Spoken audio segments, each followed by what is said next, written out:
Good morning, good afternoon, good evening. My name is William Michael Forbes. I want to welcome you to Shortcuts for Your Soul.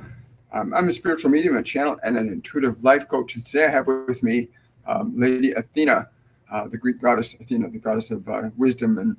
And she's an amazing being. She wants to talk about love ending desperation. Love ends desperation. It's a very profound truth that love ends desperation. And it's an important thing to understand, that a vibration called love will end desperation. There's a lot of desperation on the planet today because of the amount of fear that's being put out to people's minds on a repeated basis. And this is clearly not okay. And the angelic hierarchy does not agree with it in any way, shape, or form, nor do any of the other multidimensional beings. We are on the verge of becoming a species of love, but it has to be chosen. You cannot just suddenly become a being of love and light. It's what our essential nature is. But we have to come to a place where we are deliberately choosing to become love. We have to articulate that as a manifestation. So when she came to me this morning and said, let's start from the perspective of the reality that when you understand how to cultivate a vibration or an energy of love, you may transform your suffering. You may transform your suffering with a vibration of love. And I actually love that idea because it's very, very solid when you think about it, that love transforms suffering. And so if it transforms suffering, then it will end desperation.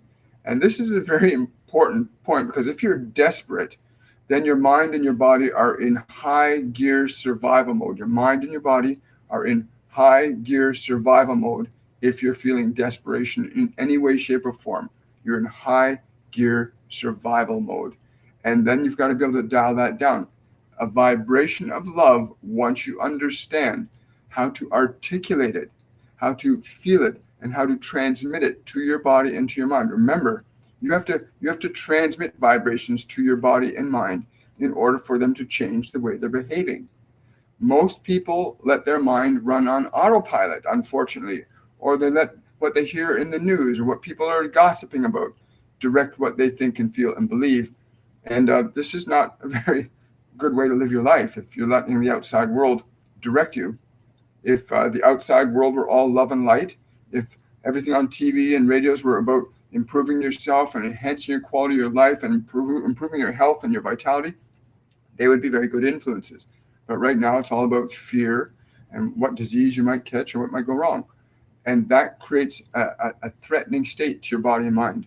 It's important you understand your body and mind is an animal. This is an animal. It's not who you are. Please understand this. Your body is an animal that you inhabit. The sooner you understand that, the easier it's going to be for you to begin to manage it. Start to train it the way it needs to be trained, because most people are trained by teachers and educators in school systems that don't understand that body they're training is an animal. They're trying to teach a body how to be evolved, and a body can only be what a body is. The soul inside the body is what we're trying to teach. And you have to teach the soul that it has a body, it has a mind. It isn't the body, it isn't the mind.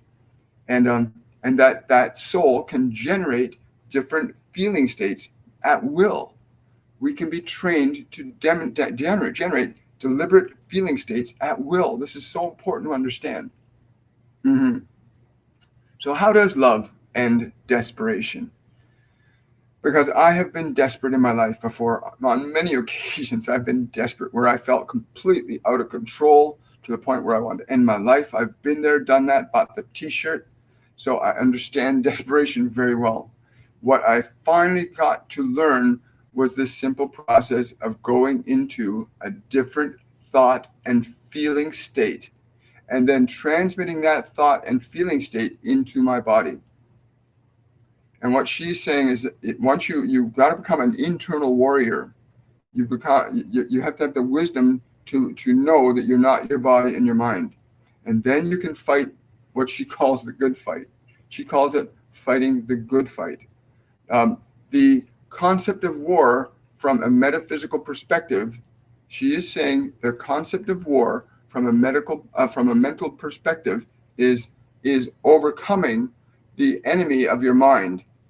and the enemy of the body, for they have their own leanings. They have their own leanings, and it is important you understand how to direct them, to steer them where you need them to go, so you're not always fighting with them. Many of you are fighting with your bodies, and it wants to feel good, and so it goes for sugar and it goes for things it doesn't need, and it wants to avoid pain, even if sometimes those things that are uncomfortable may be necessary for you to grow. It's important that you become the master of the temple, the warrior fighting, being overrun by the enemy. She's saying, I'm using the term enemy very carefully here because, yes, the preconditions that many of you currently live by are things that you were given before you had a chance to think about them. It's like you were given a Trojan horse that came into your mind in the form of what you were taught by those around you. And many of the things that you were taught or heard or understood from around you became a Trojan horse. When you became aware of yourself, suddenly you had all these feelings you became aware of. Where did they come from? Where did these feelings of fear and anxiety come from? Where did these feelings of anger come from? And now you've got an enemy inside of you. How do you win in a war with that enemy? Well, you tame it. You tame this enemy. You tame this beast. And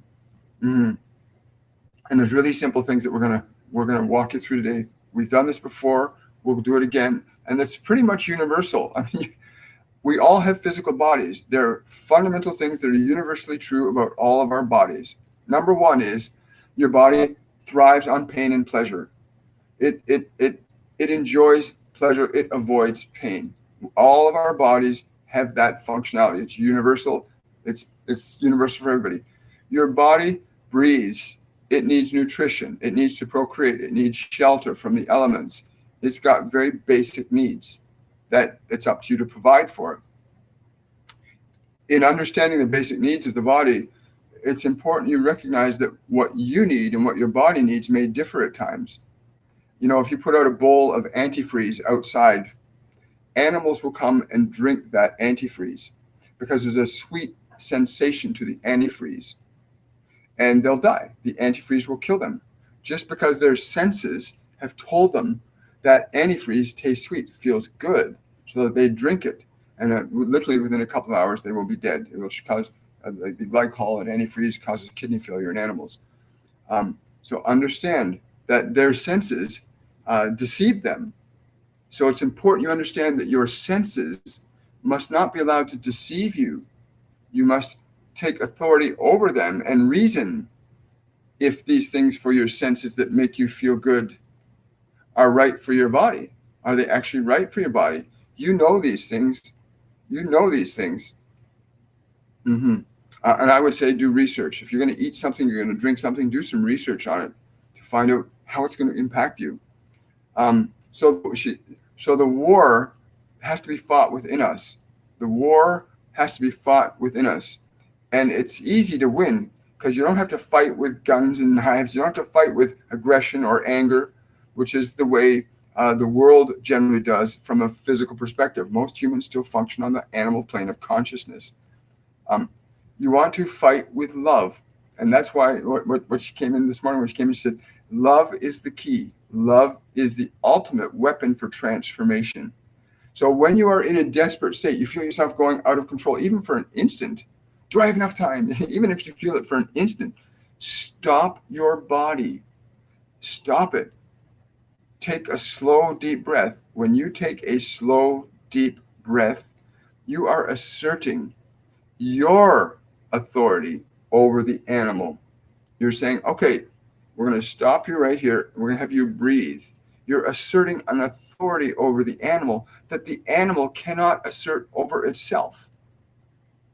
The animal cannot. Your body, in a state of fear, your body can only react to the fear. It is your awareness that the body is reacting to the fear that gives you the opportunity to say, well, we're not going to let you react that way. We're going to take a slow, deep breath and bring you into this moment. And literally you do that. When you find the body getting anxious or desperate or feeling hurried, stop it. Breathe. Breathe it slowly. Breathe deeply. You're asserting your authority over the body. Your body cannot and will not of its own accord sit and meditate. Your body will not, in and of its own accord, breathe slowly and deeply to calm itself down. It does not have that programmed into it. You have to program that pattern into it. You have to train the body to do that. So in a desperate state, the minute you stop the body and you start to breathe, even if that desperate state is really intense, I've been in really intense desperate states and have been able to shut it down really rapidly. So I know that this works. The key is to keep the body still, quiet, and relaxed. Even though your mind will, of course, your body gets calm, and then your mind is going, but what about? You got to keep it all quiet, because the whole war for your life, the fight for your life is within you. The fight for your life is not out here. The fight for your life is within you. And so once you start that process of breathing, that moment of desperation, and you stay with it, you're going to notice after about 4 or 5 breaths, every time you exhale, your body will automatically relax. You don't have to try and make it relax. Just try it right now. Go. It relaxes automatically. And you do 4 or 5 breaths like that, the body begins to slow down. The neurochemistry begins to change now, because now you're moving the body into a relaxed state. You're taking it out of that energy. Deliberately, you're taking it out of that, and it begins to calm. And then you do the exact same thing with the mind. Remember, this isn't about forcing the body to sit. This is about keeping it still. Just keeping it there and breathing it and allowing it and making it relax. Just letting the muscles relax, letting them relax, letting them relax completely. The more you continually repeat that action towards the body, like my body will do whatever I think it to do. If I want to slap it in the face, it'll slap me in the face, right? It has no choice. Does it like being slapped in the face? No. But it will do whatever I ask it to do, because I've trained it that way. And you need to train your body to do the things you want to do, which is to relax when you want it to relax, to be in the present moment so that you don't ever feel hurried again. And I'll tell you something, what happens when you begin to not feel hurried. When you begin to not feel hurried, things happen easier for you.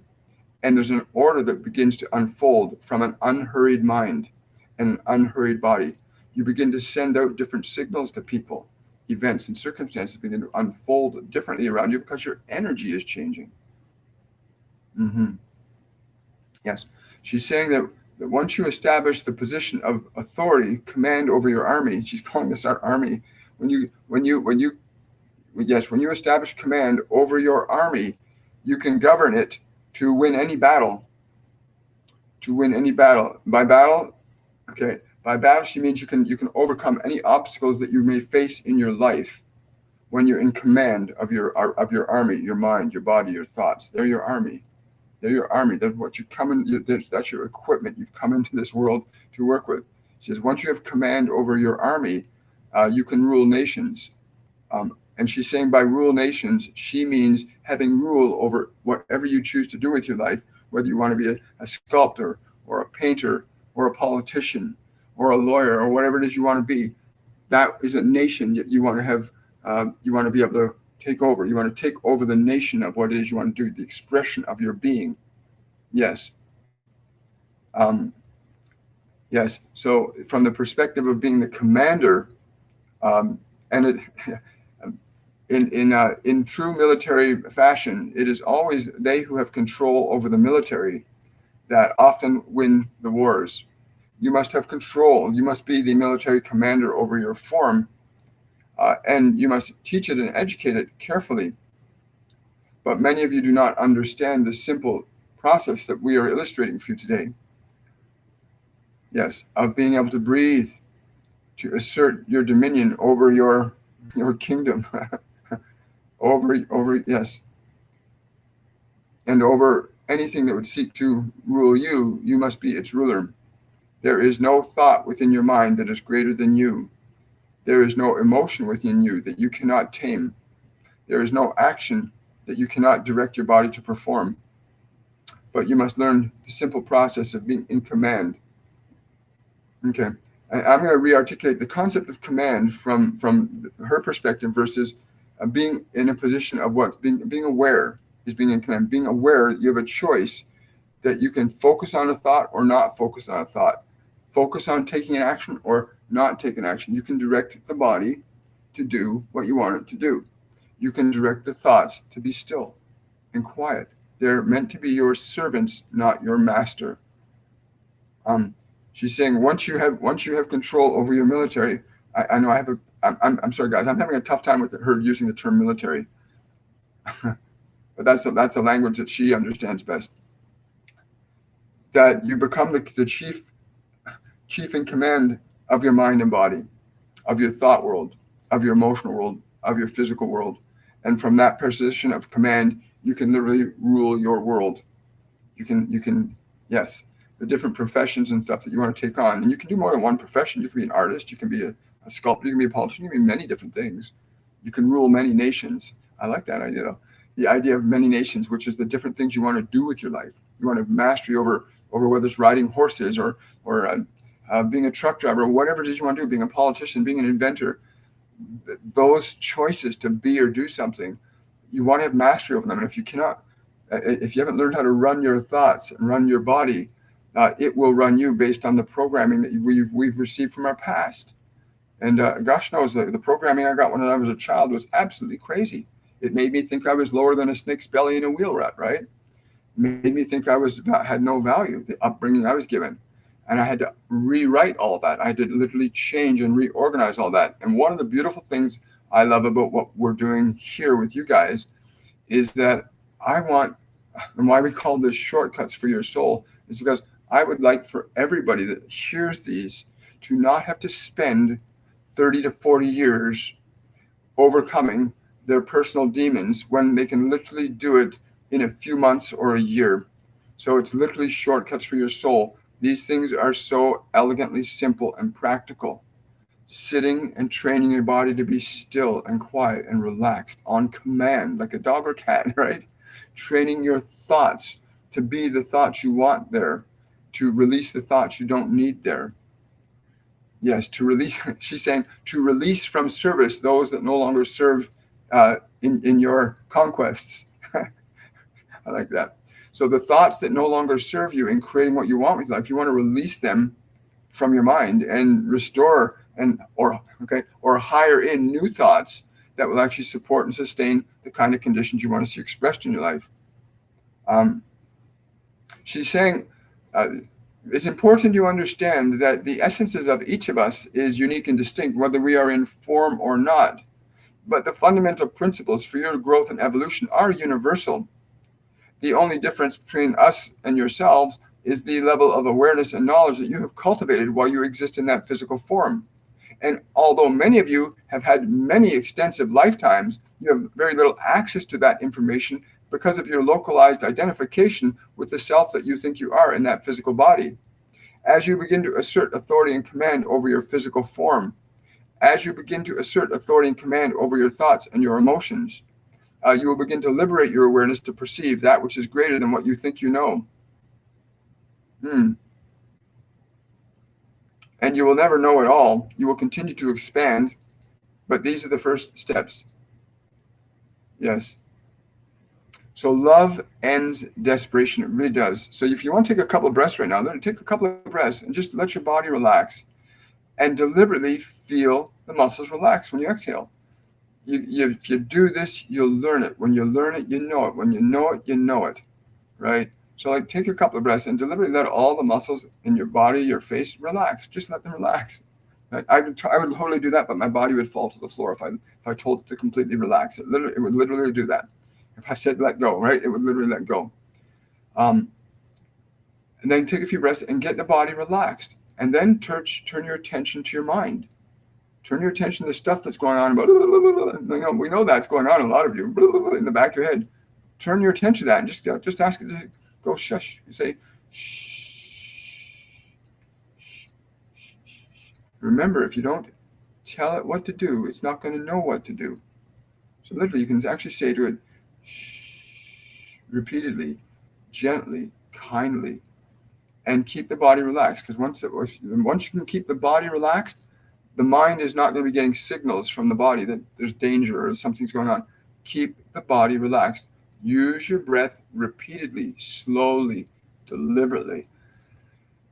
The more deliberately you use your breath in a conscious process of breathing, the more you deliberately breathe in and release, the more deliberately and intentionally you will assert relaxation into the body's consciousness. Remember, you're training the body to a new state of being, to a way you need it to be, right? And if you need it to be more active, you can do that too, right?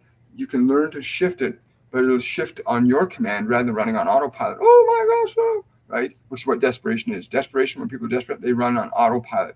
Look at a herd of animals. When the lions come, right? They all start to run, whatever way they can run to get away from the danger, right? Your body is like that. Your body is an animal consciousness. You have to train it. You know, like you look at police dogs go through extensive training, and those dogs will not do anything until they are commanded to do it. That animal is so highly trained, it will do anything it is told to do when it is told to do it, not before, not after. It will do what it's told to do by its commander. And you want to become the commander over your mind and body. You want to train it so it sits when you ask it to sit. It relaxes when you ask it to relax. It's still when you want it to be still. It closes its eyes and goes to sleep when you want it to rest. And you have to train it. And this is the beginning of overcoming desperation, getting to a place where you are fully and completely in charge of the body. Literally breathing like that for 5, 10, 15 minutes a day, just getting your body to deliberately relax, you will feel a difference. Your mind will start to become quieter automatically. Because remember, the body is reacting to the mind, and the body is reacting to the environment. The next step is getting your mind to be quiet. Because to understand the vibration of love will be the third part of this. But the second part is watching the thoughts in your mind, getting to be still and quiet. Like you can literally, even if you start whispering in your mind, if you start to whisper in your mind will actually go quiet. You can actually start to whisper. Hi guys. The mind will actually go quiet when you start to tell the body to whisper even.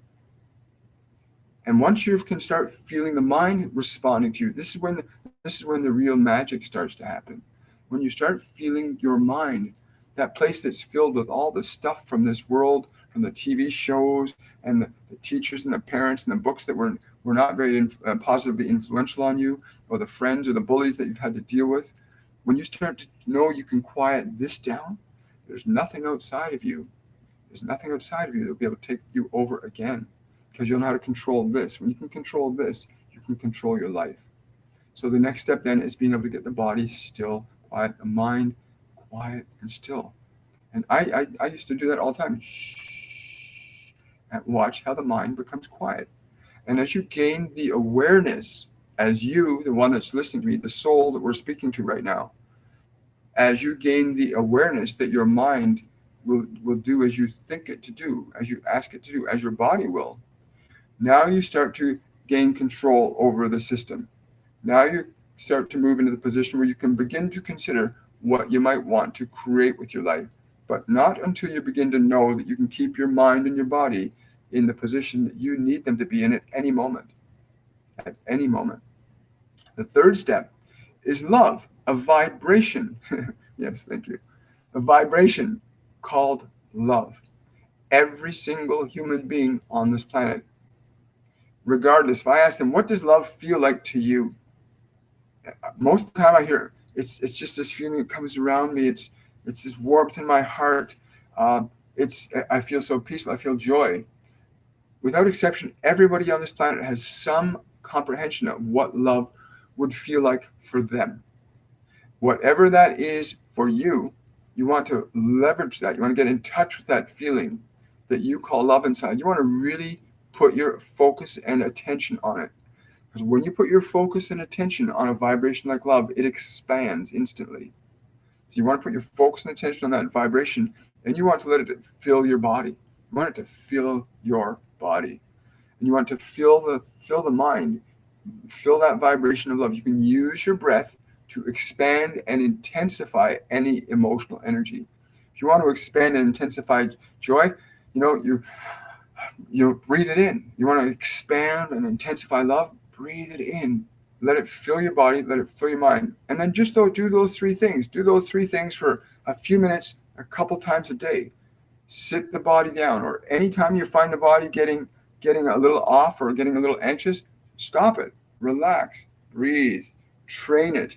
Because we know that many of you have millions of opportunities throughout the day where you find yourself, oh, what time is it? Oh, relax. You don't have to worry about that anymore. We've got lots of time. And literally, you'll start to find that you'll be able to navigate in life very differently when you're no longer bound by the fear of time, right? Which is just a fear. Which is just a fear. In reality, you've got the time you need. You just have to understand the creative process of how to manage your awareness so that you can interact in this physical world differently. Yes. She says this is not a difficult process once you understand it. She says many of you are at the point of just beginning this, and there are a few among you who are wanting to go beyond this. This will happen spontaneously. Once your house is still, you will hear everything else that's in all of the other rooms. Right? You'll hear everything else in all of the other rooms. Yes, I understand. So when your mind and your body are finally quiet, there are many dimensions of consciousness, information, spiritual beings, ascended masters, different beings, different dimensions. You can begin to then hear things beyond what you know, because you can't know anything beyond what you know. You have to go beyond what you know so you get to know what you don't know, because what you don't know will help you grow. So once you can get your body and your mind quiet and still, that is when freedom begins. When your body and mind are following your commands, that's when real freedom begins. In PTSD, where there's a highly charged emotional event that's happened in somebody's life, that's stored in the body. So any sound will trigger that reaction in the body. And what they're not teaching people is that you've got to train the body. You have to train the body. That's not who you are. The body isn't who you are. Train the body. Sit it down, breathe it. And of course, it might hear a noise and it's going to go, what's that? No. And you got to continually, repeatedly train the body, retrain it to the way you need it to be. And it has to be retrained because it's been conditioned by an intense emotional event to react to certain things that are similar to it, right? And will always do that. It will always do that until it's trained differently. You have to retrain your body. You have to retrain your mind. Wow. Yes. So she's saying she'll take questions on the concept of love ending desperation. But she's saying there's other questions she will take too. So again, good morning, everybody. I haven't even gotten around to saying good morning because, again, this is just the way it goes. I'm going to just go up to the top and see what we got here. Wow. Busy morning. Hi, everybody. Good morning, good morning, good morning. Awesome. Wow. I'm just scrolling through this quickly because I see a lot. Wow. Thank you, Gina. Glad to hear that. Giovanna is asking, can I get Aphrodite's guidance regarding a certain someone? Wow. This is Athena, though, but she says, yes. Okay. The first thing she's saying, don't try so hard. Stop trying so hard. You must align yourself to the knowingness of your connection with that individual. You must feel at ease in yourself with this other. If you put an effort to try and make something happen, you will restrict that which you wish to happen from occurring. In my philosophy, I always say when a person uses the word try, they've already built failure into their plan. You either do it or you don't do it. So, yes, really align yourself to the feeling of love inside yourself. What would love feel like with that person? And truth is, I always recommend do not get attached to your love being connected to a specific person. Get connected to the love that is who you are, and that will set up your relationships. That will set events and circumstances up for you far better than you're trying to make things happen. But there's nothing wrong with if you really feel a deep attraction, deep connection with somebody, with fulfilling that. But go from the perspective not trying to, but really communicate to them. I think I'm in love with you. Or I really want to get to know you better. Be honest, open. Don't try. Be forthright. Thank you.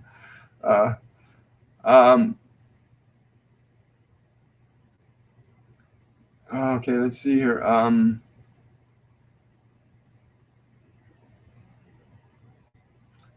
Wow. Wow. Good morning, Carolyn. I'm just doing a question from Tina. Is it better to buy local unorganic food or store-bought organic from far away states? Thank you, Tina. That's a great question. And listen, wherever you are, if you believe you don't have a budget for organic food, they're not very different in terms of price now. But if you get locally grown food, it's going to be good. Just wash it up really well. It's a good place to start until you can actually afford organic. But do a little bit of searching. You're going to probably find there's a lot of organic places around where you are that you can actually buy organic food, or you can buy one of those indoor towers and start growing your own food in your home, because you can do this in a home or a backyard. You can grow your own organic food, and it's a really exciting. I did organic gardening for 10 years, and it's a very productive. You only need like a 10-foot by 10-foot area, and you won't be able to eat all the vegetables that come out of that thing. You won't be able to eat all the vegetables yourself. We were giving stuff away to family and friends for years because we couldn't eat it all. So yes, better to buy raw living food where you are if organic is not in your budget at the time. But when you overcome the fear of believing it's not in your budget, when you start to get into the idea that maybe you can afford it, you'll find that the organic healthy foods will make a marginal difference in your health. But start with where you can, not with where you can't, because as long as the food's living and it's alive, you're going to get a lot of benefits from it too. Your body knows how to remove toxins. It does in certain degrees, and there's certain things you can do to neutralize toxins too, like drinking distilled, keeping properly hydrated. That's the most important thing. Most people don't stay properly hydrated. As a result, the system can't process the waste effectively. Make sure you're fully hydrated all the time. It's so important. People don't realize it. That if they're eating, they can get some food from the water, but your body needs a certain amount of water. Organically, your body as an animal will only drink than that. Let's see. We just cut out for a second and came back in. I hope I'm still on. So you want to make certain you stay properly hydrated, right?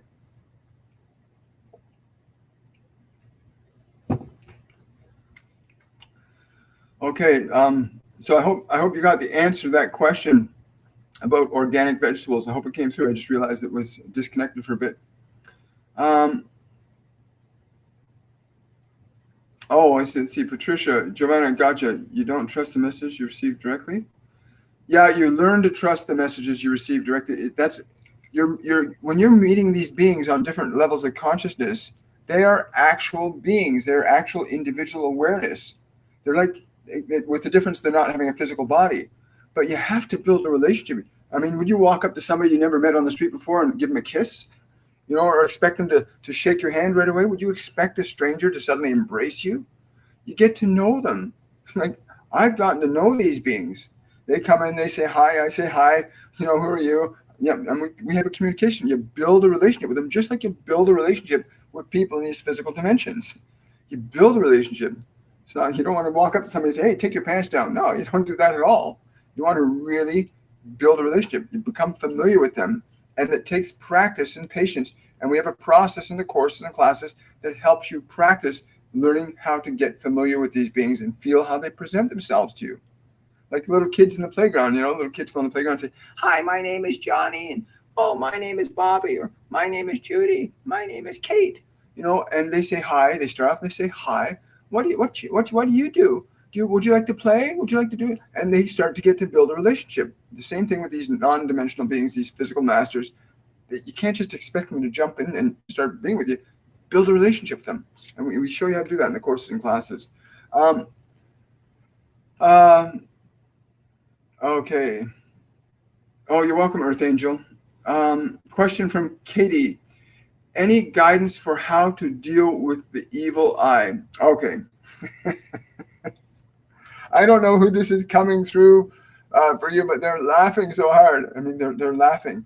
Understand, we are not laughing to make fun of you, but we understand the level of maturity that must be cultivated to understand that those things which you call evil can only be imbued with such power as you choose to give them. If you choose to harbor a place in your heart where you harbor fear of such things, then such things will influence and affect you. This is the simple truth. If you're in harmony with a thing, it will affect you. If you are holding onto a rope and there's another person on the end of the line and you are both pulling it, there will be experience at both ends. We would recommend that you release the fear, the energy, the emotion you have attached, this conception you have of an evil eye. Release the emotion to that, and then release the idea. It would be better to say that you are being looked upon by a loving eye. If you must choose something, then choose a loving eye, that there's a loving eye always looking at you. And there is a loving eye that is always looking upon you. I am always looking upon you with love. I am always present with you. I am that which is you. The eye of love. Wow. Thank you. That's a great question. Wonderful. Wow.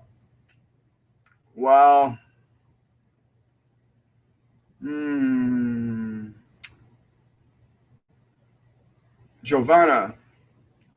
Yes. Nicole, thank you for that $10 super chat. I appreciate that. Her question is, this past Monday, did I receive a visit from my late Uncle Jerry? He died before I was born. Any messages from him? I send my love. Thank you. Wow, I get this really playful energy from him, like a jokester type energy. And the word he's saying something about the word kitten, something about kitten to you, that you're his kitten. Yes. Yes. He says you're just learning how to play now. He says you're just learning how to have fun. Now you can really get to it. What do you mean get to it? Now you can really get to it.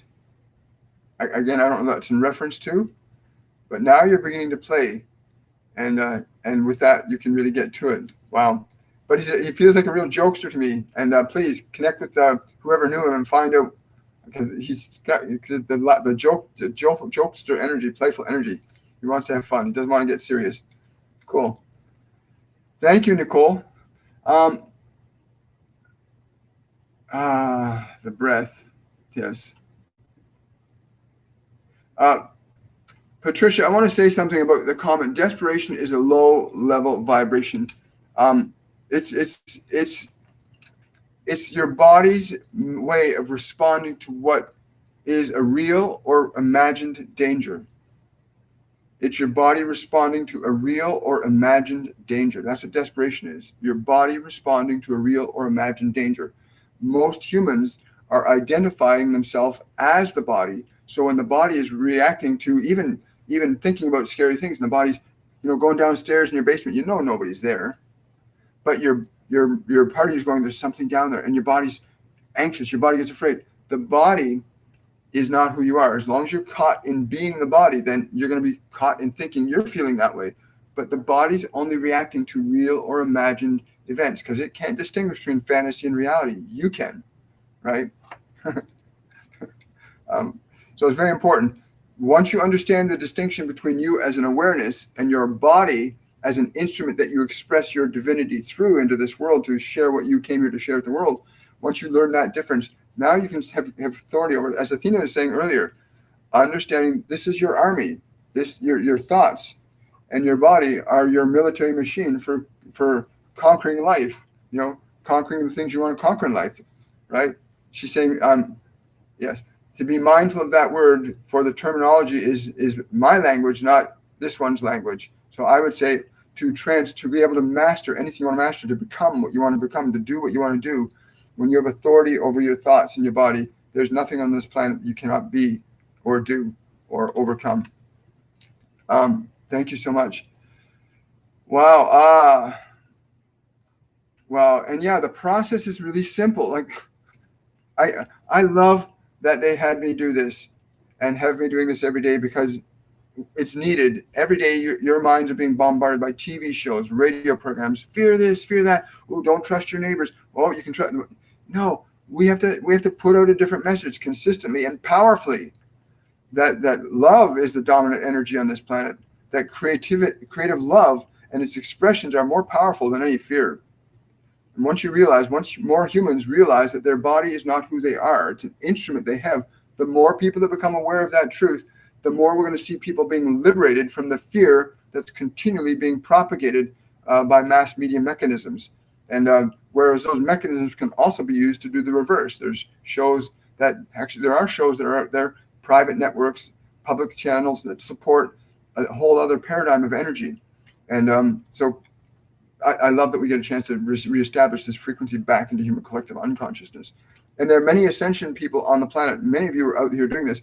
There are many other mediums and YouTubers that are doing this, getting this vibration that love must become the dominant energy that we operate from, not fear.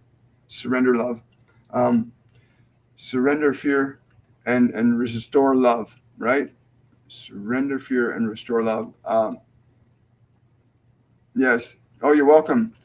Gina's asking, so once I go to where I learn to still calm myself and body with my psychic senses open up, yes, when your body and mind, and again, you want to, we train very specifically in the course, you want to make certain that you can run your mind deliberately, so that when you train your mind and body to be still and quiet, yes, your other begin to open up once your mind and body are quiet, because now you're out of fear. When your mind and body are quiet and you've stilled them down, you're now out of the program. You're out of the matrix. You're out of fear. And from that perspective, you can begin to tap into different levels of consciousness that are above the fear paradigm. In a state of fear, you will attract specific energies. In a state of love, of joy, you will attract different energies, different beings. And so it's important you have that process firmly established as a practice, so that you're going to be able to open your clairs, clairvoyance, claircognizance, clairsentience. You want to open up those clairs to higher frequency vibrational energies, so that you're going to pull in information that's from a love-based consciousness, not a fear-based energy, right? Remember, your body doesn't mean to be afraid. It's just been programmed that way for millions of years. How it survived long enough for us to be able to inhabit it, right? Thank you. Question for Athena. Any guidance from Athena? I don't know why, but she's giving me an image of a horse, something about riding a horse. And I'm going to, okay, something about riding a horse. Now teaching it, okay, I'm going to, something about riding a horse, she's giving me the image of riding a horse, but I don't think she means literally riding a horse. But I'm getting the sense that she means learning to be the operator, the rider on top of the saddle of your mind and body. Practice that. She's saying you must master the beast. Okay, that's the right way to say it. She says I can use those words. Master the beast. Master the beast. She's saying do not misinterpret this concept of mastering the beast as a form of aggression towards your body and mind. I do not mean that at all. For you must be a loving master. You must be a gracious master to this beast. For it allows you to ride through life with it. Wow. Thank you. Great question. Thank you. Wow.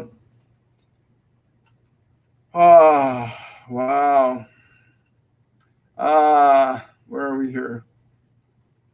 There we are. Question from Janine. Love, desperation. I am wanting to work with people one-on-one with stress, food, lifestyle at my husband's office. He is a chiropractor. Is my path or is desperation involved? Thank you. Any path that is a path of love that would restore peace and freedom to the individual is a noble path. It is a noble path to assist in liberating anybody from their fear. For this has been the greatest enemy that humanity has ever faced, is fear. If you pursue this work from the perspective of releasing the suffering of others and showing them how to do it for themselves, then you will be liberating yourself to understand that which you are here to do more fully. You cannot know a thing until you have done it. And any fears that you have about it before doing it are unfounded. We would advise that you step forward into that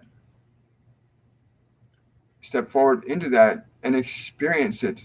Do not let your mind or your imagination interfere with what your actual experience can be, which happens to many of you. You often get ideas or information about what you're going to experience before you do it, and that often inhibits many of you from going forward. Good question. Thank you. Wow. Hi, Trish. I'm glad you made it. Wonderful to see you here.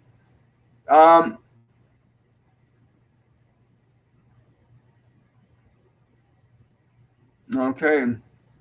Question from Carolyn. Am I not supposed to know what my dad's message meant, as I didn't hear back from you yesterday? I'm sorry to keep asking, but it does worry me a bit. Thank you.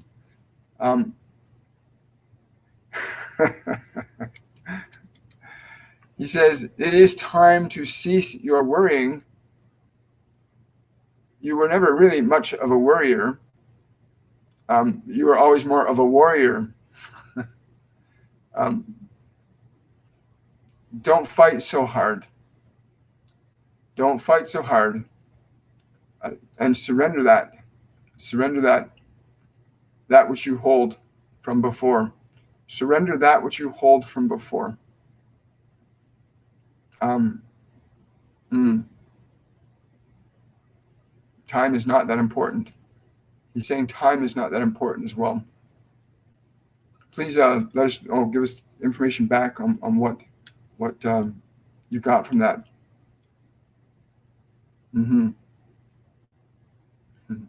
I don't know, but I get this warm feeling of him wanting to just take you and put you on his lap. He said the words, I miss my girl, are coming through. I miss my girl.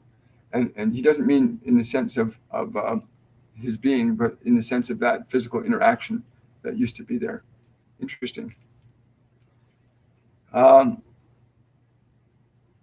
Wow. Does Athena have advice on how to diminish intrusive thoughts? Yeah, she says to stand fast in silence. Close the doors.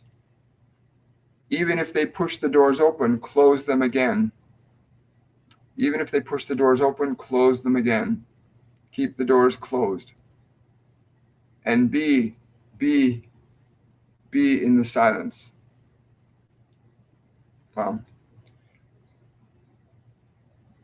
Yes. She's saying the intrusiveness will stop the more you apply that process. Again, I don't know what that'll mean for you, but she's saying for you to keep pushing the doors closed. I would interpret that to mean anytime a thought comes in, just put it out. Just let it go. Just breathe it out of your body. Just let it go. And just continually do that. Eventually the thoughts will stop coming. Right?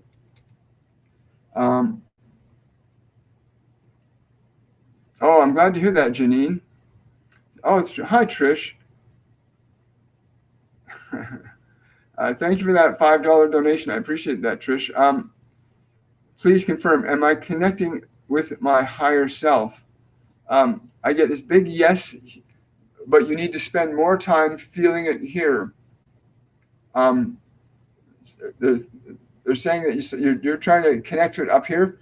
Connect to it more here as the feeling of expansion for you. As the feeling of expansion. But you keep thinking. They're saying you keep thinking. The minute you keep thinking you're not connecting, you break the connection. Remove that thought. Remove that thought and the energy of that thought. Remove that thought and the energy of that thought. Remember, thoughts produce an energy. So you don't want to just remove the thought. You want to remove the energy with it, right? Great question, Trish. Thank you.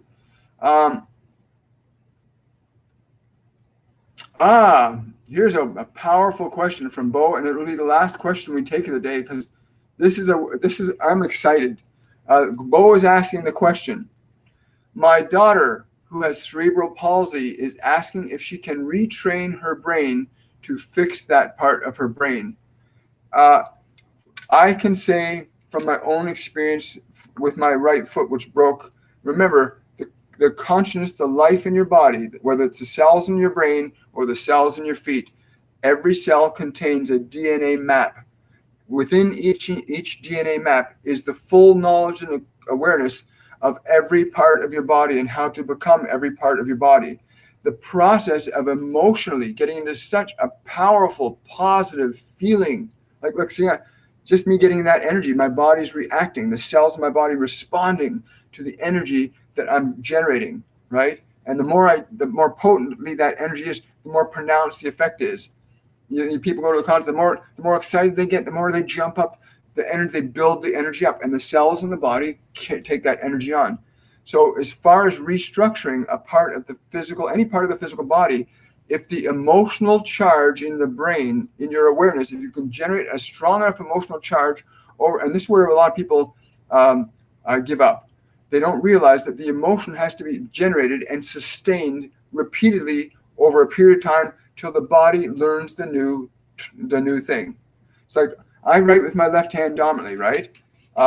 If I want to write with my opposite hand, I write with my left hand. If I want to write with my right hand, I can actually do that, but not as well as my left hand. If I practice over a period of time, I can write equally as well with my right hand as I can with my left hand.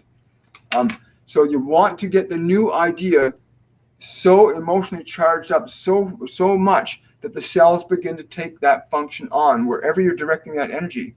So do that repeatedly go into the state of the vitality. What would it feel like to be functioning the way you'd want to be functioning physically? Go deeply into that and stay in it. And this is where most people get lost. They think that, a day or a week or a month. Sometimes it could take. Look at the guy in the wheelchair who was paralyzed from the cervical vertebrae from the waist down for 25 years. And there's lots of stories like this. Go on YouTube. Don't take my word for it. What made it work is his sustained imagery and the sustained feelings with that imagery directed the body to become a new way over a period of time. So you want to maintain the intensity and power of the new idea, the emotion of it. You want to stay so powerfully connected to the emotion of it until it manifests. Master Jesus would say, "Oh, ye of little faith." And what he meant by that is when he would start to teach them, start showing them how to heal. And if they didn't believe it, they didn't stay with it long enough, it wouldn't happen. That's like, I want to go up these stairs. So I walk up one step and then I walk back a step. I walk up. If I don't keep going up the stairs, I'm never going to get to the top. So the only way you're going to know this from your own experience, and I'll tell you something, when you gain personal experience of this type, you will be frickin' unstoppable in anything you choose to do. And I know you'll know this when you'll experience it. So go deeply into the feeling of being whole and complete and stay with it every day, until you start to notice a difference, because something will happen. There's going to come a point in time when you built up enough energy that something's going to change. Look at a newborn baby. They just lie there. Little tiny things happen, right? And as the parents interact, as the environment interacts with them over a period of time, the biology begins to change with the input, the information coming in. Mommy and Daddy love little baby. Oh, we love you so much. They're putting energy in. They're putting their love in. They're putting their feelings into that form, and it begins to change and modify, right? So you want to put enough emotional energy into the system continually, as often as you can think to do that, and be feeling and believing and letting that be held as a vibration in your body, and pay attention to the body, because you'll start to feel something different happening. And once you start to feel something different happening, once you feel that first little change, now you know the energy is being taken on by the cells. Like I said, I worked with a woman who was in a coma for 30 days. She's got locomotion now. They said she doesn't. There's a segment of the brain they call the pons, which is the primary area where the nerves interact between the brain and the body, and was completely destroyed. Was not functional. But she regained locomotion, speech, could get up and down. She could do all the normal things, regained all her memory back. But even though she did not have this part of the brain is still badly damaged, everything else is functioning. And that's due in part because the emotional energy that she imbued in the system got it changed. Why didn't she get 100%? Because she didn't go further. She didn't keep going until it was 100%. Like that guy who's out of the wheelchair running down the beaches with his wife for the first time in 25 years. Wow, think about that. 25 years, and after 25 years of being stuck in that, and then spending a year of his life believing something else could happen, and bang. So depending on your faith, so it shall be unto you. And what is that faith? It's the continued application of a belief with a certain quality of emotion that induces an eventual change in anatomy. Every cell in your body has a DNA system inside that has knowledge of how to be any other part of the body. And when you can emotionally train any part of the body consistent enough, it will take on the new function. It will take on the new function. And it's a matter, again, going into that process deliberately and intentionally and repeatedly until you get the result. An Olympic athlete doesn't become an Olympic athlete overnight. They start training at age 6, and they train for 10 years and until they finally get to that place. You keep going until you get there. So that's my way of saying what I say about that, from what I know from my experience of that I know that the body can be regenerated in profound ways that medical science has not fully embraced or engaged yet, but that the science of the science of quantum physics is now revealing that these truths are actually evident. And they're now revealing and discovering devices that can represent and read the field change in cells around the body. They can read how your body field changes when you're in a different emotion. So anything is possible to who believe, right? Anything is possible if you believe. And the belief is a sustained effort, a sustained faith. Faith is the emotion, the belief. The belief is the idea. Faith is the emotional energy that makes that real, right? Anyway, I hope you guys have enjoyed this today. Thank you for that last question, Bo. I want to again thank everybody for showing up today. Wow. I'm sorry if I didn't get to all your questions, but I hope that helps, Bo. Yeah. Thank you very much, everybody. Have yourselves a wonderful and a joyful day. Much love. Bye for now.